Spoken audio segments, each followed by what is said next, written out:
That's got to look real. And it does. To me, it's pretty horrendous. Not that we sort of focus too much on too many gory things, although, you know, you get the message.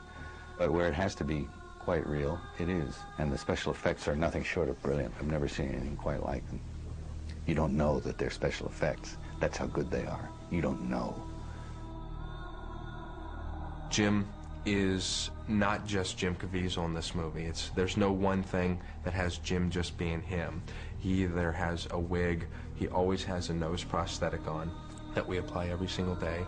I had a total of 9 different stages to Jim Caviezel's makeup, from start to finish, from Last Supper to Pieta. We had to have a technique that the actor could be mobile in, could work in, and most importantly, a makeup application that we could do in a timely fashion. If we have an actor in facial prosthetics, full body prosthetics covering every inch of his flesh, a beard, a wig, dentures, you start to add up all these elements and you start to add up time. And when you're doing that 25 days in a row, you can't have 8 and 10 hour makeups. You'll never sleep.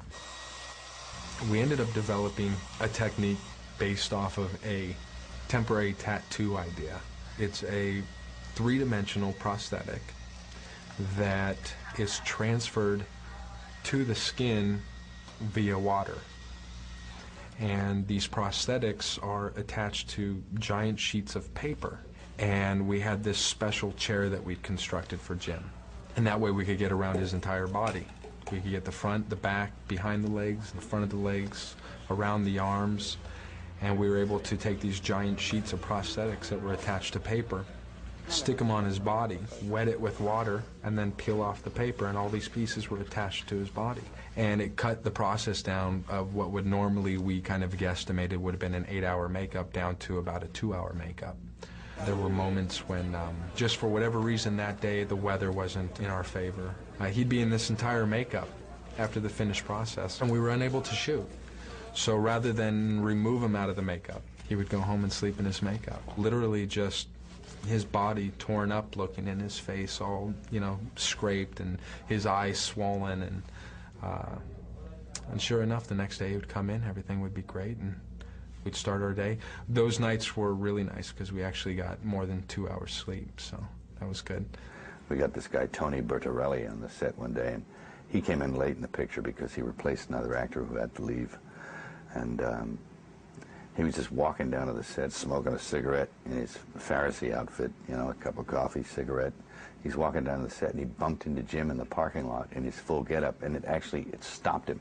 And he had dropped his coffee and everything, and he was just stunned into a complete, like, stupefied state.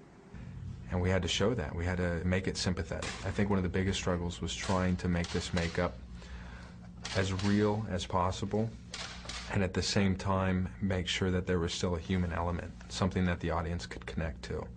As much as we knew about the makeup effects techniques that create realistic skin qualities, it still wasn't enough. I approached Steve McAvity and said, what if we take visual effects and combine the two? You know, you'd put the lesions or the scarification on, and it would be pretty livid, and you know, the guy wouldn't actually have a flagellum sort of ripping the guy's flesh off or anything.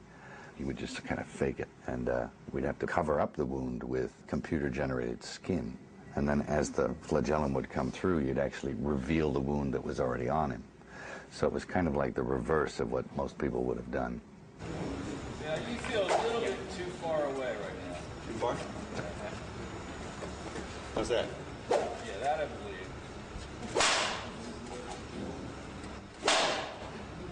Is that good? You can control it. Pretty good.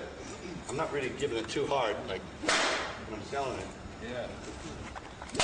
The actors were always just holding this much of a whip. Never even came close to him with the leather straps or the talons that were on the end.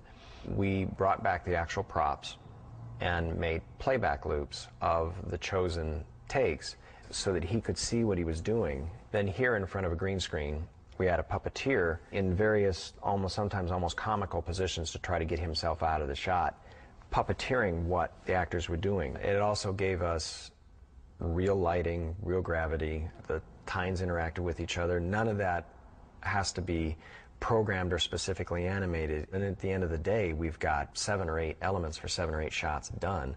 Whereas if we tried to do that with CG, we would have been at it for weeks.